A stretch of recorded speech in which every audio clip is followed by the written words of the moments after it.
YouTube channel TY Motorsport. So you guys yang masih lagi belum subscribe, belum share YouTube ni, korang cepat-cepat tekan button merah dan korang share cepat-cepat. Korang komen lah video yang previous ni.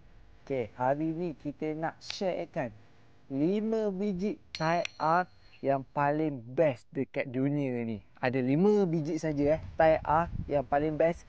Korang rasa Type R apa yang paling best? Yang pertama, kita ada sebuah EK9. EK9 ni pada tahun 2000 lah. Pada tahun memang dia sangat famous. EK9 ni dia menggunakan enjin B16B Type R. So performance dia memang sangat baik. So kalau dekat Sepang, EK9 ni antara best timing yang paling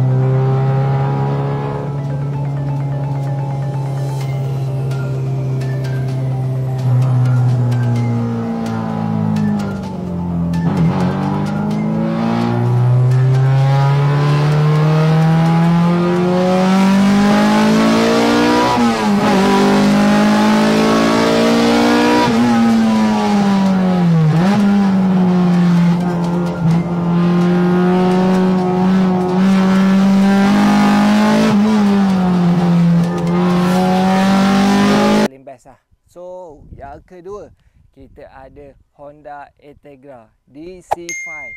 Ni dia punya future punya kereta ni sangat menarik sebab dia 2 pintu juga tapi dia panjang, dia ada bonnet dekat belakang.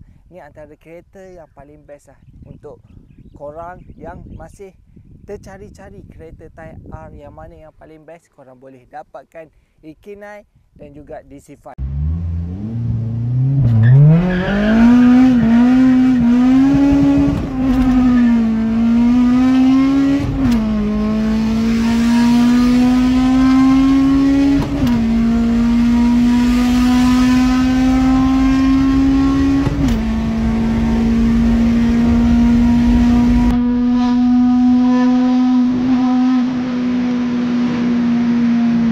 Okey, yang ketiga kita ada yang paling handling paling best dekat Sepang, Honda SGT-R.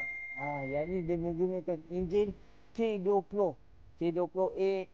So memang dia punya shifting dia memang sangat best lah untuk K series ni.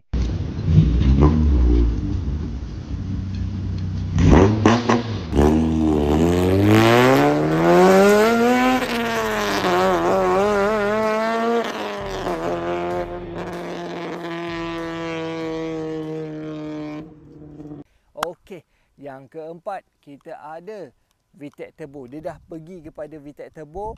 Honda FK8 dia menggunakan enjin K20C K20C. So dia menggunakan enjin VTEC Turbo. Okey, yang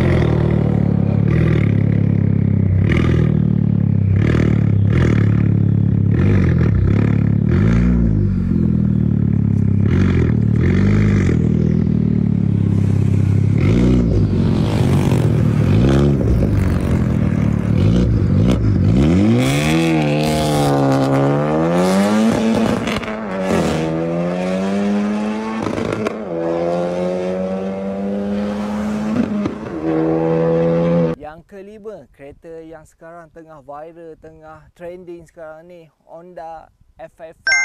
Ni antara korang punya idaman punya kereta lah sebab kereta ni bila bawa Type R ni dia dah lah VTEC Turbo. Lepas tu dia laju. Lagi satu dia punya future kereta dia sangat selesa untuk family ataupun untuk track car. So korang should beli 5 biji.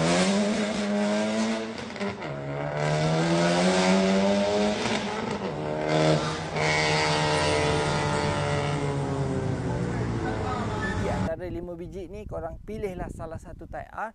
Yang penting Type R tu. Okey, korang kena dapatkan sekarang. Kalau korang berminat, korang share dekat bawah Type R yang mana yang paling best korang rasa. Dalam banyak-banyak 5 biji ni, yang mana yang korang rasa paling best, korang share dekat bawah.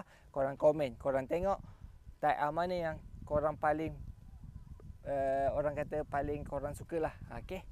So stay tune untuk next video. Ciao.